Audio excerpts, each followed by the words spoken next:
गुरु वशिष्ठ जी महाराज के आश्रम पर विद्या अध्ययन के लिए जाते हैं। थोड़े ही काल में सभी विद्या प्राप्त कर लेते हैं। गोस्वामी जी कहते हैं,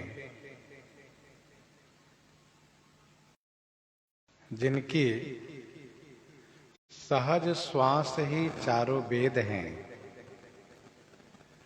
वे श्री हरि विद्या अध्ययन कर रहे हैं। यह तो भारी खेल है। विद्या पढ़ना भगवान श्री राम जी के लिए खेल है, कौतुक है।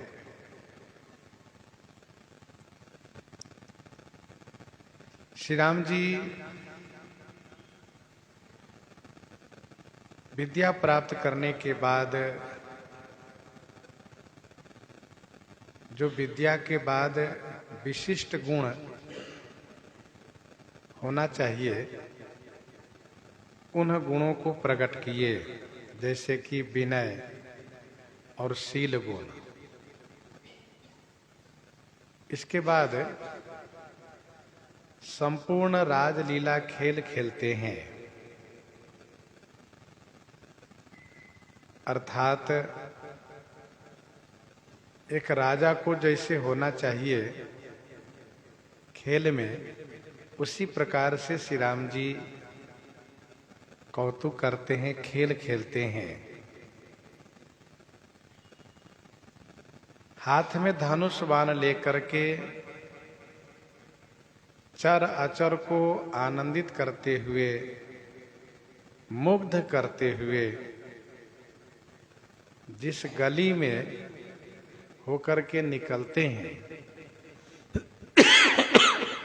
वहां के सभी लोगाई बिल्कुल जड़वत हो जाते हैं।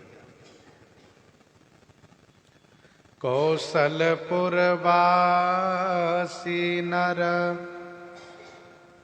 नारी वृद्ध अरु बाल, प्राण हुते प्रिय लागत,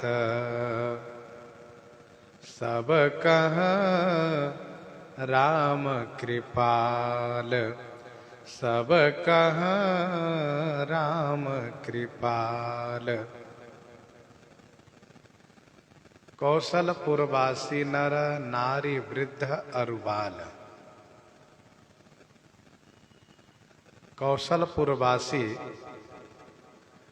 नर से लेकर के नारी पर्यंत और वृद्ध से लेकर के बालक पर्यंत,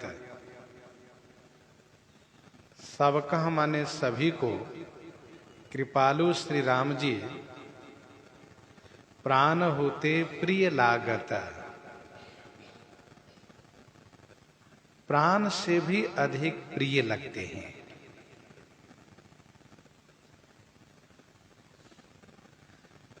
जिन अयोध्या वासियों को श्री राम जी अपनी सुंदर बाल लीला से आनंदित करते हैं, उन पुरवासियों का श्री राम जी के प्रति कैसा अद्भुत प्रेम है। गोस्वामी जी उस प्रेम को इस दोहे से दर्शन करा रहे हैं। अयोध्या में रहने वाले नर हो या नारी, स्त्री हो या पुरुष, वृद्ध से लेकर के बालक पर्यंत बाल्य अवस्था यह प्रारंभिक अवस्था है, वृद्ध अवस्था यह आखिरी अवस्था है। बीच के जो अवस्थाएं हैं, उन अवस्थाओं में रहने वाले लोग, अर्थात संपूर्ण अयोध्या वासियों को कृपालु श्री राम जी प्राण से भी अधिक प्रिय लगते हैं।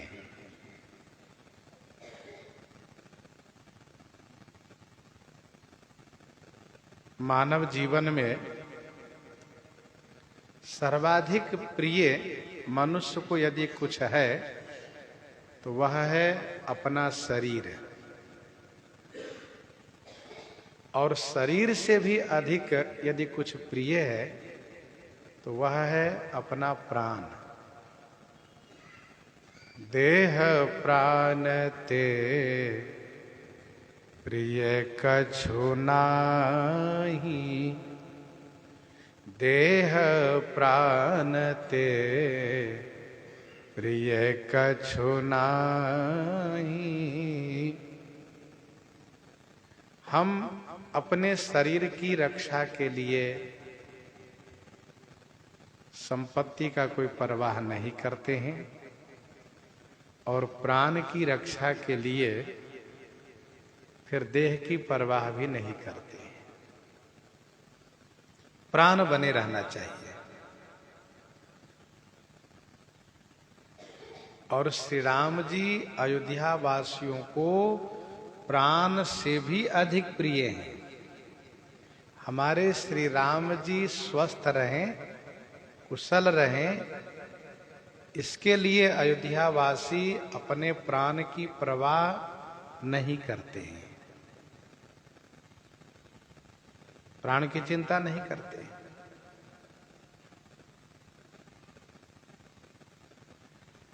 भगवान श्री राम जी का जब वनवास होता है उस समय में पूर्ववासियों का प्रेम देखा गया। श्री राम जी के बिना अयोध्या वासियों को अपना घर मसान जैसे प्रतीत लगने लगा। कुटुंबी जन प्रेत जैसे महसूस होने लगा। घर मसान परिजन जनु भूता, सुत हित मीत मनहु जमदूता, सुत हित मीत मनहु जमदूता।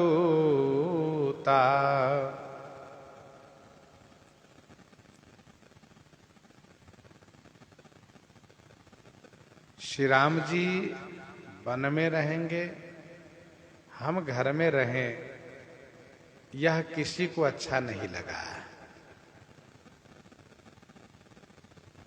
चले साथ असमंत्र दृढ़ाई, सुर दुर्लभ सुख सदन बिहाई।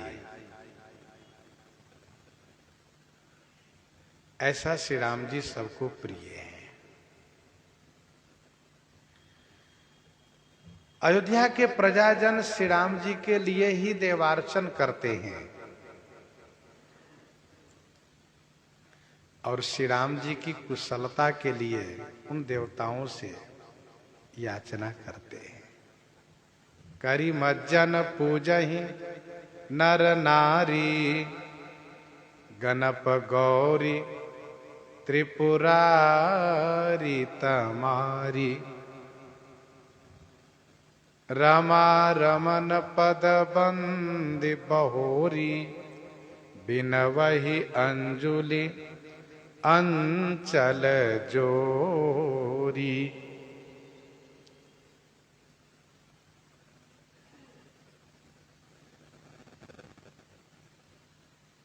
गुरु समाज भाईन सहित, गुरु समाज भाईन सहित राम राजपुर हो, अछत राम राजा अवध मरिए मांग सब को। गुरु समाज भाईन सहित राम राजपुर हो, अछत राम राजा अवध मरिए मांग सबको। इतना प्रेम है कि सब लोग यह देवताओं से मांग करते हैं कि श्री राम जी बने रहें और हमारी मृत्यु हो जाए। हमारी आयु उनको लग जाए, इतना प्रेम है। तो प्राण होते प्रिय लागत, सब कहां राम कृपाल।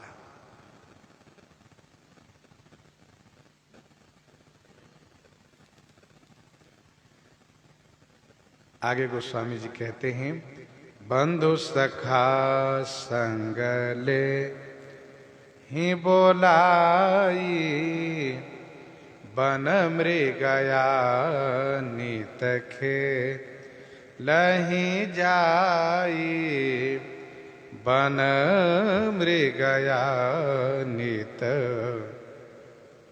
खेलहि जाई। बंधु सखा संग लेहि बोलाई, बन मृगया नित खेलहि जाई। बंधु अर्थात अपने भाई और सखाओं को बोलाई संग ले, बुला करके संग में लेते हैं, और नित जाई बन मृगया खेलहि, नित्य जाकर के वन में मृगया माने शिकार खेल खेलते हैं।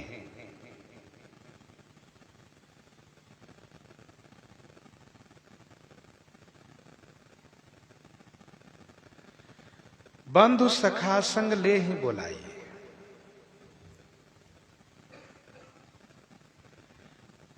श्री राम जी अपने मित्रों से बहुत प्रेम करते हैं, इसीलिए भाइयों को बुलाते हैं और मित्रों को बुलाते हैं, और फिर साथ में शिकार खेलने के लिए वन की ओर प्रस्थान करते हैं।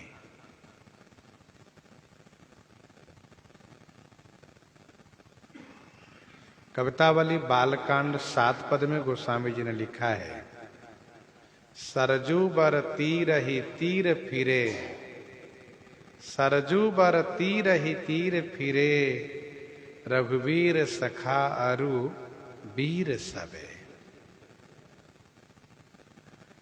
अच्छा, गोस्वामी जी महाराज कहते हैं कि वन की ओर प्रस्थान करते हैं शिकार खेलने के लिए, वन में जाते हैं। सखा, श्री राम जी के सखा 4 प्रकार से हैं। मधुर नरम सुहृदय प्रिय, मधुर नरम सुहृदय प्रिय, सखा है 4 प्रकार, रघुनंदन के सखन को गिनती करई गंवार, गिनती करई गंवार। मधुर हैं, छोटे हैं, नर्म है, सुहृद हैं और प्रिय हैं। ये 4 प्रकार के सखा हैं। एक श्री राम जी से बहुत छोटे छोटे हैं, एक वो है जो श्री राम जी से बराबर हैं, एक श्री राम जी से कुछ बड़े हैं, और एक वो हैं जो कुछ ज्यादा ही बड़े हैं। तो ये 4 प्रकार के सखा लोग हैं, मित्र लोग हैं। सत्योपाख्यान में बहुत विस्तार से इन सब का नाम वर्णित है, जैसे कि प्रतापी, शत्रुनाश, प्रतापाग्रय, युधिष्ठिर, सुकर्मा, सुष्ठु रूप, जय, विजय, सुकंठ, दीर्घ बाहु, चारुचंद्र, भानु, रिपुवर इत्यादि इस प्रकार से बहुत नाम है।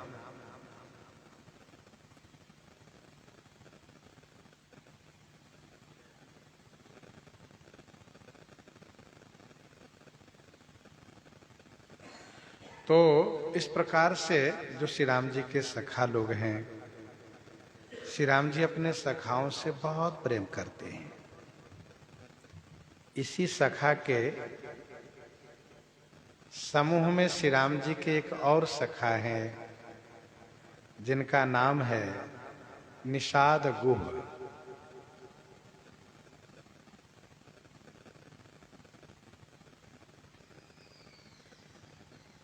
यद्यपि निषाद होने के नाते अन्य बालक लोग, अन्य सखा लोग इनके प्रति कुछ इस प्रकार से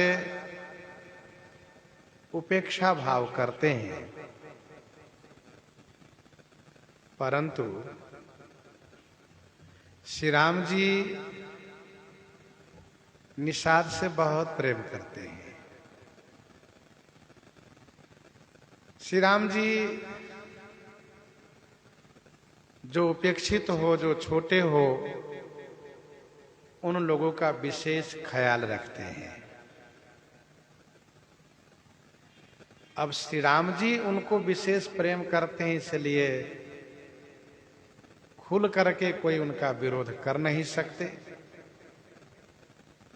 लेकिन अब जहां क्षत्रिय कुमार लोग श्री राम जी के साथ हैं और भी कुमार हैं, उसमें निषाद कुमार के प्रति तो स्वाभाविक है कि उपेक्षा भाव होना।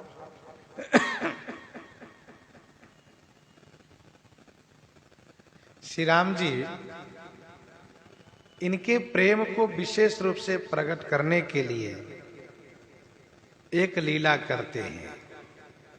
सत्योपाख्यान में ऐसा वर्णन है।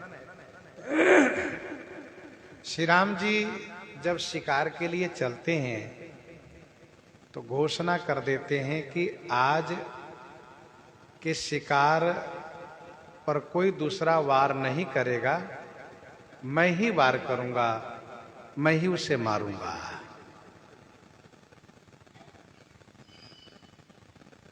वन प्रदेश में पहुंच जाते हैं। अचानक एक सामने से सिंह आता है। उस सिंह को देख करके अन्य सखा लोग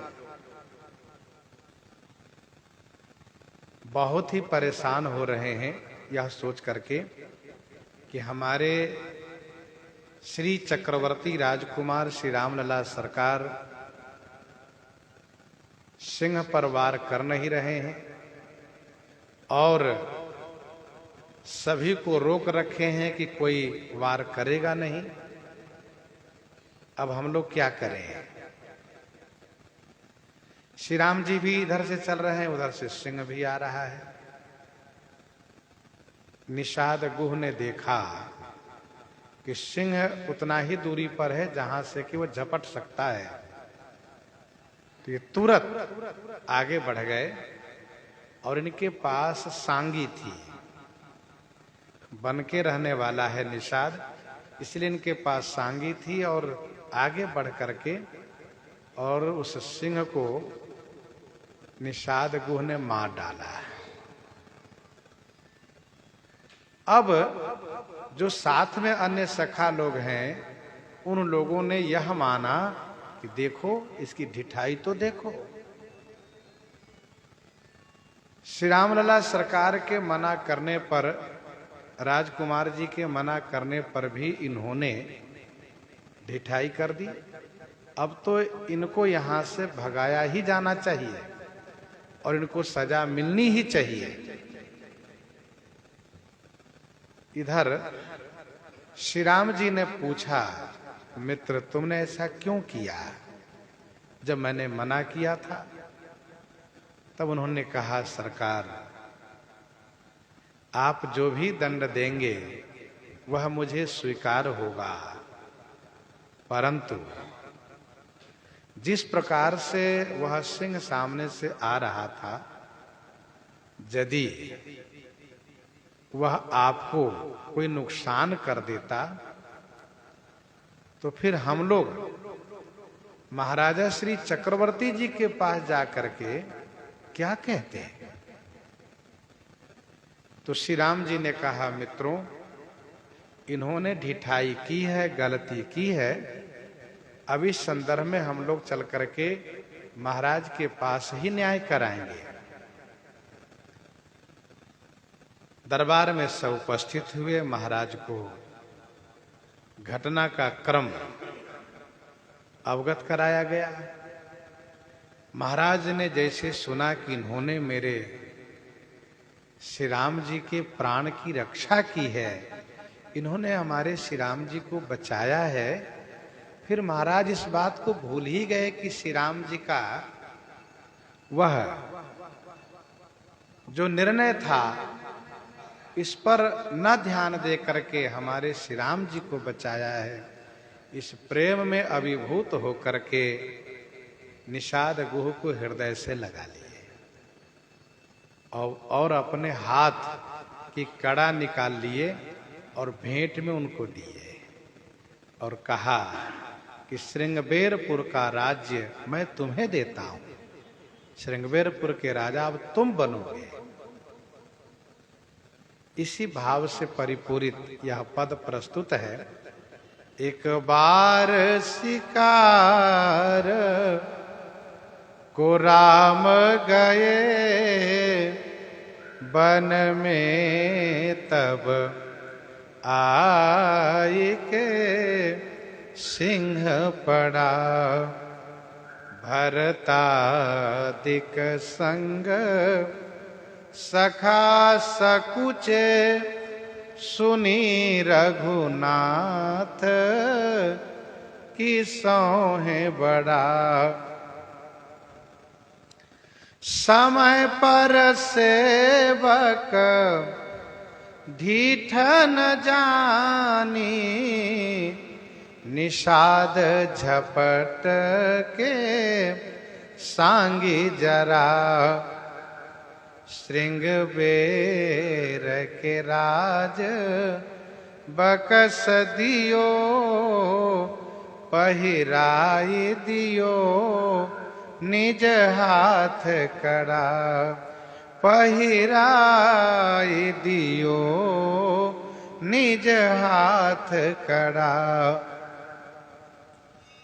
जो मित्र लोग सोचते थे उसके विपरीत हुआ और फिर सबको यह बात समझ में आई कि इनका विचार तो ठीक ही है, हम लोग भी ऐसा कर सकते थे, लेकिन ऐसा नहीं किए।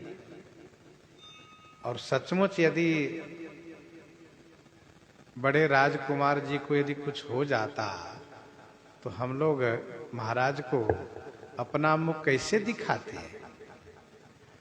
तो सबका स्नेह निषाद के प्रति हो गया। और इसलिए गोस्वामी जी ने कहा है कि राम सोहातो तो वही जो तू सब ही सोहातो।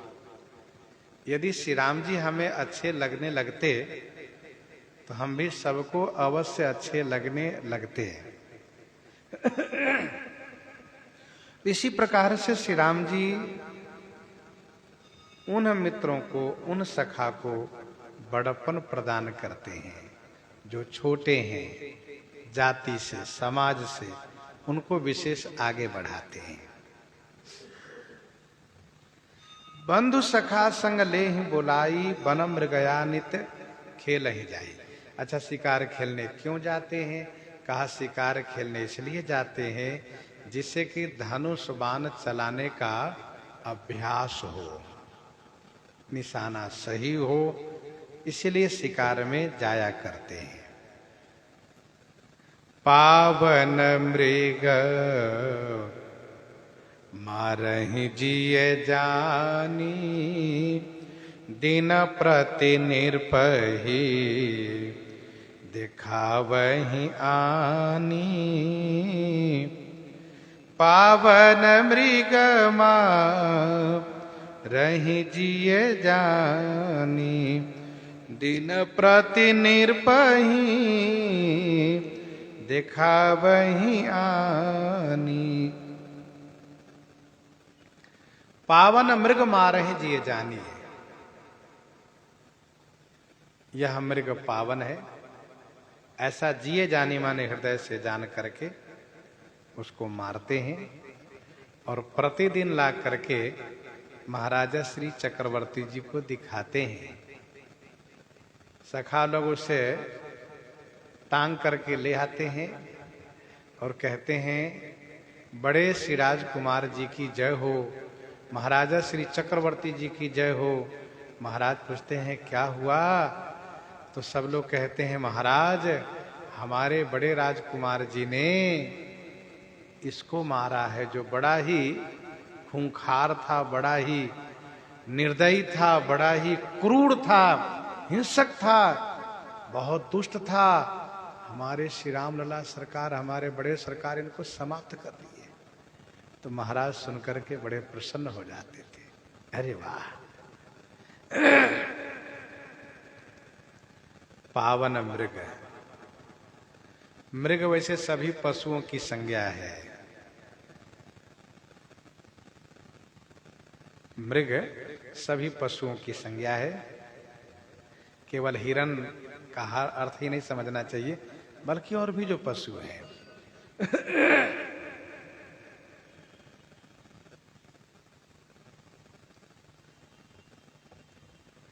फिरत विपिन नृपदीख बराहु, बराह कहा, और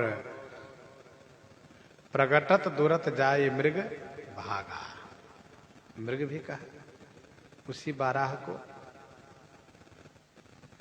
तो पावन का मतलब जो सुकृति है, जो पुण्यवान है, जो श्राप से पशु बना है और श्राप उद्धार के लिए उनको ऐसी व्यवस्था बनाई गई है कि श्री राम जी के द्वारा जब तुम मारे जाओगे तो तुम्हारा उद्धार होगा। तो ऐसे पावन मृग को मारते हैं हृदय से जान करके।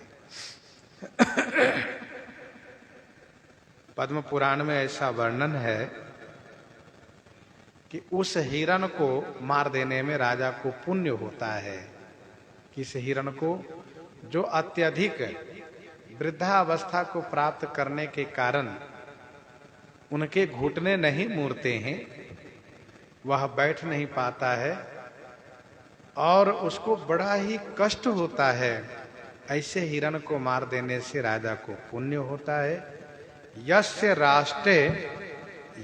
राष्ट्रे मृगः पुण्यः, यस्य राष्ट्रे मृगः पुण्यः कृष्ण सारः स्वमृत्युना म्रियते तस्य तद राष्ट्रे पिपल्वः परिजायते। वह हिरण जो बहुत वृद्ध हो चुका है, जिसकी टांगे मुड़ती नहीं है, ऐसे हिरण जब अपनी मृत्यु से मरता है तो उस राष्ट्र में विपल्व नाम की महामारी होती है। विपल्व नाम की महामारी फैल जाती है, इसीलिए उसको मार दिया जाता है। पावन मृग मार ही जी जानी, सबको नहीं मारते।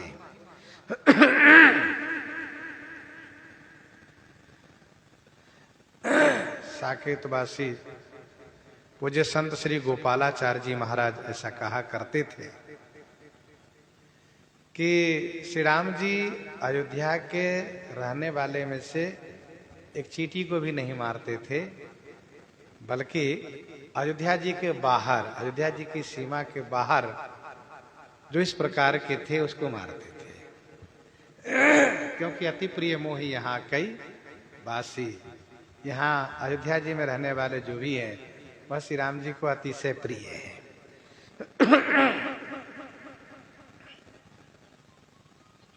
तो पावन मृग मारहि जिय जानी, अभी आपने सुना था कि जैसे कोई श्रापित है उसको उद्धार करते हैं श्री राम जी। कुछ ऐसे भी हैं जो बहुत दुष्ट प्रकृति के हैं, उसको भी मारते हैं। सत्योपाख्यान में वर्णन है, विद्याधर गंधर्व, बिल्व नामक गंधर्व इस श्राप से पशु बने थे। बिल्व गंधर्व तो एक विचित्र ही भैंसे का रूप ले रखा था, बड़ा उत्पात मचा रखा था। श्री राम जी जब शिकार के लिए चलते हैं तो उस दिशा की ओर ही चल दिए, तो लोगों ने मना किया कि राजकुमार जी उधर मत जाइए। तो अब उधर क्यों नहीं जाइए, तो ऐसी ऐसी बात है। तो श्री राम जी कहते हैं हम चल के देखते हैं वह कैसा है, कितना बड़ा दुष्ट है, चल के देखें। तो और श्री राम जी जाकर के उनको जब मारते हैं तो वह दिव्य रूप में प्रकट होता है, स्तुति करता है। तो श्री राम जी पूछते हैं कि तुम्हें क्या चाहिए, क्या चाहते हो। चूंकि श्री सरयू जी का तट है तो वह कहता है कि प्रभु मेरे नाम और आपके नाम दोनों से जोड़ करके इस स्थान का नाम हो जाता तो बड़ा अच्छा लगता।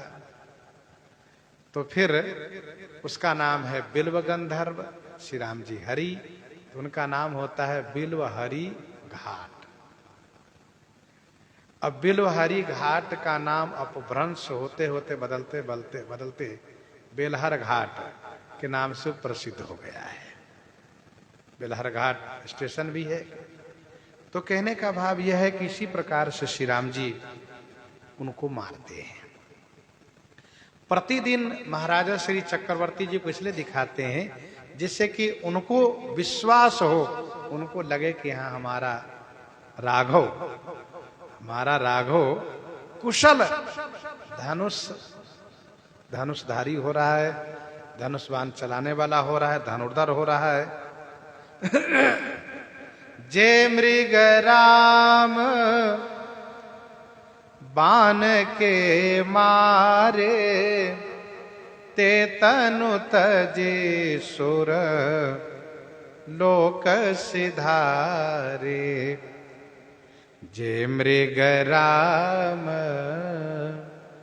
बाण के मारे, ते तनु तजे सुर लोक सिधारे।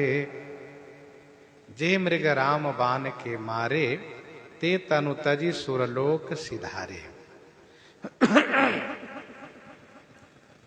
जे मृग माने जो हिरन श्री राम बाण से मारे गए हैं, वह मारे जाते हैं। ते तनु तजी सुरलोक सिधारे, ते माने वे, तनु तजी माने शरीर छोड़ करके सुरलोक सिधारे, देवलोक को प्रस्थान कर जाते हैं। जे मृग राम बाण के मारे, जो हिरण श्री राम जी के द्वारा, जो पशु श्री राम जी के बाण से मारे जाते हैं, प्रायः वे शापित है, तो वे सब दिव्य रूप धारण करके अपने अपने लोक को जाते हैं। और जो शापित नहीं है वह भगवान के धाम को जाते हैं। गोस्वामी जी ने कहा सुरलोक देवलोक को प्रस्थान करते हैं। 33 कोटि देवता है, तो जितने देवता हैं उतने स्वर्ग भी है। अलग अलग देवता के नाम से अलग अलग स्वर्ग है, बहुत स्वर्ग है। रघुबीर सर तीरथ सरेरनि, त्यागी गति पहिहि सही। रघुवीर सर तीरथ शरीरनि, त्यागी गति पहिहि सही। तो अवश्य वह सुरलोक को प्रस्थान करते हैं। सुरलोक का मतलब भगवान के नित्य धाम का भी अर्थ समझना चाहिए। अनुज सखा संग भोजन करहि, अनुज सखा संग भोजन करहीं, मातु पिता आज्ञा अनुसरहीं, मातु पिता आज्ञा अनुसरहीं। अनुज सखा संग भोजन करहीं, मातु पिता आज्ञा अनुसरहीं। अनुज माने भाई, सखा के संग श्री राम जी भोजन करते हैं, माता पिता की आज्ञा को अनुपालन करते हैं, अनुसरण करते हैं।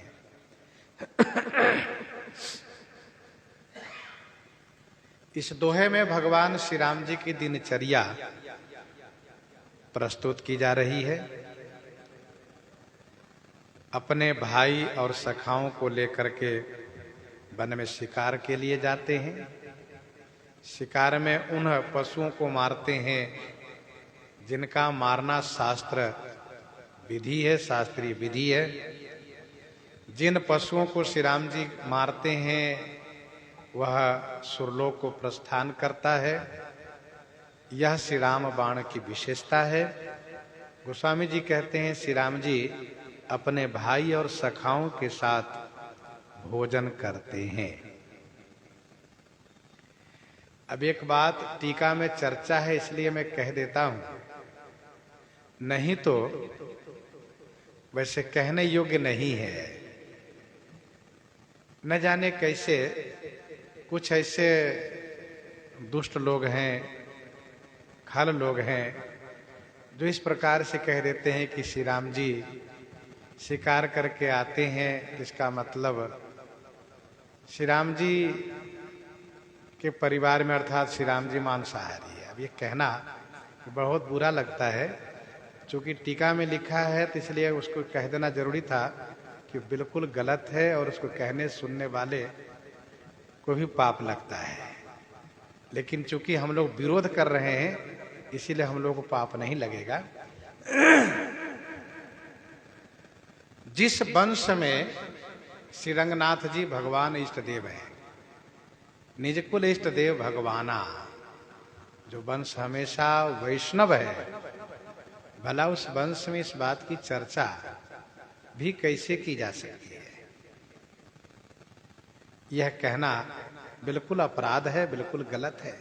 जो कहते हैं वे महादुष्ट हैं, पापी हैं।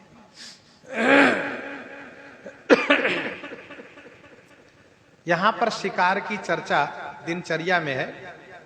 अब भोजन की चर्चा इसलिए है कि श्री राम जी अपने सखाओं से इतना प्रेम करते हैं कि ऐसा नहीं कि सखा लोग अपने अपने घर जाकर भोजन करें, सो नहीं।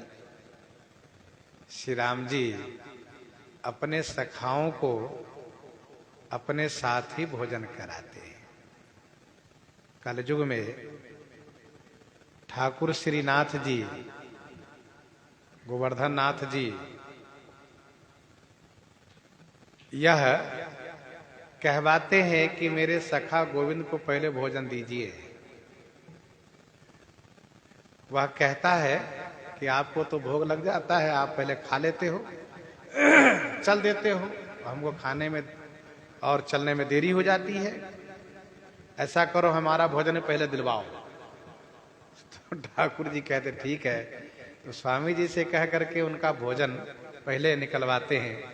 उनको भोजन, ठाकुर जी की थाल इधर निकला कि उनको ही भोजन दिया गया। और सबको मालूम है कि गोविंद जी ठाकुर जी के बहुत प्रिय हैं, गोविंद सखा, वैसे गोविंद स्वामी हैं। भक्तमाल में इनकी बहुत सरस चर्चा है। श्री राम जी किस प्रकार से मित्र धर्म को स्वीकार करके और कितना उनका सम्मान करते हैं और कितना आनंद लेते हैं। श्रीमद् वाल्मीकि रामायण में श्री राम जी कहते हैं, मित्र भावेन संप्राप्तम न तेजयम कथंचन। मित्र भाव, तो श्री राम जी अपने सखाओं को लेकर के, भाइयों को लेकर के साथ बैठ करके भोजन करते हैं। और एक बात ध्यान दीजिएगा, जिस श्री राम राज्य की स्थापना 14 वर्ष वनवास के बाद श्री राम जी करते हैं, उस श्री राम राज्य का जो सुख है, उस सुख का प्रारंभ श्री राम जी के बाल क्रीड़ा से ही प्रारंभ हो गया है। निषाद को आदर देना, मित्रों के साथ भोजन करना। श्री चक्रवर्ती राजकुमार हैं, आप चाहें तो अलग से पा सकते हैं, आपके लिए अलग व्यवस्था की जा सकती है, लेकिन नहीं, श्री राम जी साथ पाते हैं और यह शिक्षा देते हैं। देखो, श्री राम जी हमेशा साथ भोजन करते हैं। आगे इनके जीवन में आगे हम लोग दर्शन करेंगे। ऋषय संग रघुवंश मनि करी भोजन विश्राम। तो साथ में भोजन करने से स्नेह बना रहता है। जिस परिवार में सब एक साथ बैठ करके भोजन करते हो, उस परिवार में कभी कलह हो ही नहीं सकता है, विरोध हो ही नहीं सकता है। विरोध तभी शुरू होता है जब लोग अलग अलग भोजन करते हैं, तो लोगों की अलग अलग मानसिकता हो जाती है, प्रकृति बन जाती है, और फिर उसमें आपस में द्वेष होता, देखो पहले खा लिया और हमें बाद में दिया गया। यही बात, यहीं से बात बिगड़ती है। जब सब साथ बैठ के खा रहे हैं, तो हमारे यहाँ वैष्णव जगत में कहावत है, बांट के खाना वैकुंठ ही जाना।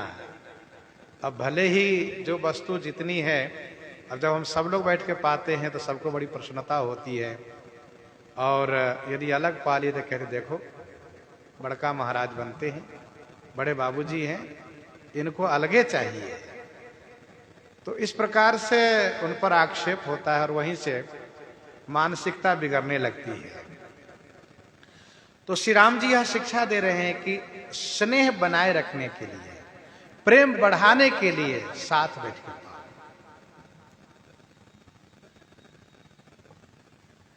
एक आचार विचार को पालन करने वाले संत जी कथा में सुना रहे थे कि साथ बैठ के पाने का मतलब ये नहीं कि एक ही परात में रख करके सब तरफ से बैठ के खाओ, ये इसका मतलब नहीं है। ये तो फिर पशु वाला काम हो जाएगा, ये तो फिर पशु वाला काम हो गया। एक थाल बड़े परात में रख लो, सब तरफ से बैठ जाओ, खाने लगो। पाओ सब साथ में, लेकिन अपनी अपनी थाली अलग ही हो, साथ बैठ के पाओ। तो उनकी बात भी अच्छी लगी। तो अनुज सखा संग भोजन करहीं, मातु पिता आज्ञा अनुसरहीं। माता पिता की आज्ञा को अनुसरण करते हैं, अनुपालन करते हैं। अनुजन संजुत भोजन करहीं, देखी सकल जननी सुख भरहीं। सिय सुमंत्र भ्राता सहित, सिय सुमंत्र भ्राता सहित, कंदमूल फल खाई। तो साथ में बैठ के भोजन करते हैं।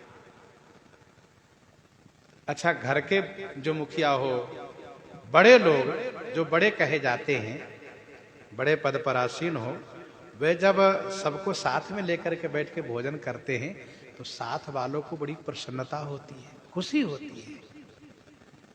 और जहां बड़े होकर के अलग भोजन किए ना, तो वहीं पर वो भाव नहीं रहने लगता है लोगों के प्रति, उनके प्रति।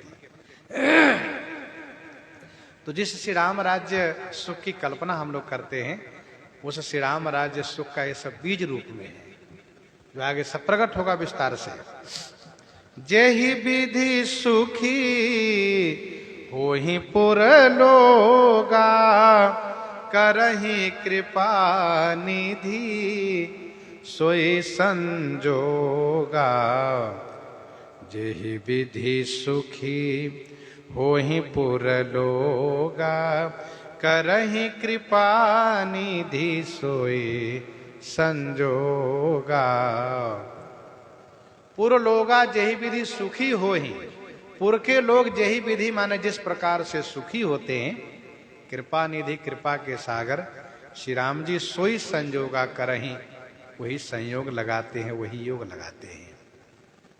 क्योंकि श्री राम जी इस समय में पूर्ववासियों को सुख प्रदान कर रहे हैं। अति प्रिय मोही यहाँ कई बासी, इसलिए समस्त पूर्ववासियों को श्री राम जी सुख प्रदान करते हैं। करहीं कृपा निधि सोई संजोगा। हमारे गुरु जी सुनाया करते थे, एक नेत्रहीन व्यक्ति अयोध्या जी में बाहर से आया और वह श्री राम जी के दर्शन के लिए आगे बढ़ने लगा। लोगों ने पूछा, सूरदास जी कहाँ जा रहे हो?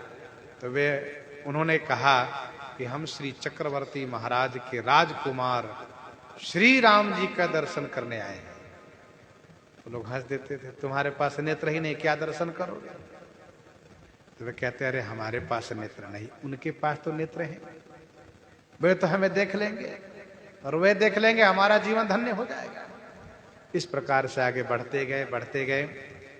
एक चौराहे पर बैठ गए, एक ऐसी जगह पर जहां से बैठ करके प्रतीक्षा करते बने और सोचने लगे कि हे चक्रवर्ती राजकुमार श्री राम लला सरकार, मेरी शक्ति यहां तक आने की थी, मैं आ गया, अब कुछ आप भी आगे बढ़िए, कुछ आप भी आगे बढ़ करके हमें दर्शन दीजिए। अब मैं आगे नहीं बढ़ सकता हूं, मैं कहां जाऊं? मुझे मालूम होता कि आप अमुक जगह खेलते हैं तो वहीं मैं चला आता, तो वो भी मुझे जानकारी नहीं है, इसलिए अब सरकार आप ही दर्शन दीजिए, मैं नहीं आगे बढ़ सकता हूं। बैठ गए, चिंतन करने लगे। श्री राम जी कंदुक क्रीड़ा करने के लिए उन्हीं के आसपास में आ गए और कंदुक क्रीड़ा करते हुए गेंद इस प्रकार से चला दिए, फेंक दिए, इस तरह से गेंद मार दिए, गेंद चला दिए कि वह गेंद बिल्कुल सूरदास जी के पास पहुंच गया। और जैसे पहुंचा वैसे खट से हाथ में पकड़ लिए और हाथ में लिया तो उनको सुख होने लगा। लगता है कि ये उन्हीं का गेंद है। अच्छा, जिनका गेंद हो वह आवे, फिर बात होगी। श्री राम जी ने कहा कि देखो भैया, गेंद हमने फेंका है, इसलिए गेंद मैं ही लेकर आता हूं। कहा ठीक है, आप लेकर आओ। श्री राम जी गेंद लेने के बहाने धीरे से उनके पास पहुंच गए और कहा, दादाजी गेंद मेरा है, दे दीजिए।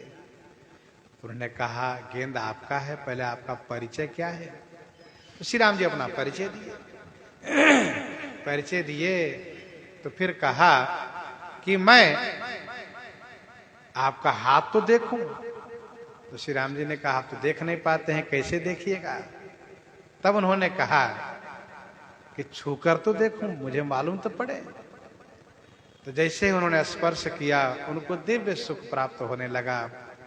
फिर उन्हें धीरे से गोदी में बैठाया और फिर उनको तो आनंद ही आनंद प्राप्त हुआ। उन्होंने गेंद प्रदान किया। श्री राम जी उनकी इच्छा पूर्ति करके और फिर गेंद लेकर के अपने समाज में पहुंच गए। तो कहने का भाव यह है कि इस प्रकार से श्री राम जी कंदुक क्रीड़ा करते हैं। और जही विधि सुखी हो ही पुरलोगा, करहि कृपा निधि सोई संजोगा। हमारे गुरु जी कहा करते थे कि इसी प्रकार से एक नई दुल्हन आई। नई दुल्हन जब आई तो घर की मर्यादा है, उनको घर की जो चौखट से बाहर नहीं जाने दिया जाएगा और बड़ी मर्यादा है। और वे मन ही मन परेशान, उनके मन में भावना हुई कि हम नहीं जा सकती, वे तो आ सकते हैं। इसी प्रकार से उन्होंने जब बहुत याद किया, चिंतन किया, तो श्री राम जी ऐसा गेंद चलाए कि वह गेंद उन्हीं के आंगन में गिरा और खास करके उन्हीं के पास पहुंचा। उन्होंने भी गेंद ले लिया और श्री राम जी गेंद लेने के बहाने फिर उनके पास पहुंच गए और उनको सुख प्रदान करके उनके हाथ से मिठाई खा करके और फिर खेल में आकर सम्मिलित हो गए। तो जेहि विधि सुखी हो ही पुरलोगा, करहि कृपा निधि सोई संजोगा। वेद पुराण सुनहि मन लाई, आप कहीं अनु जन है समुझाई। वेद पुराण सुनहि मन लाई, आप कहीं अनुजन समझाई। इस प्रकार से दिनचर्या है, सबको सुख प्रदान कर रहे हैं श्री राम जी।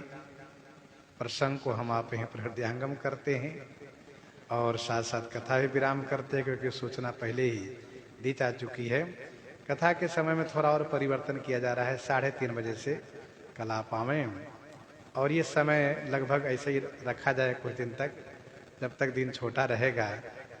तो सीताराम सीताराम सीताराम सीताराम।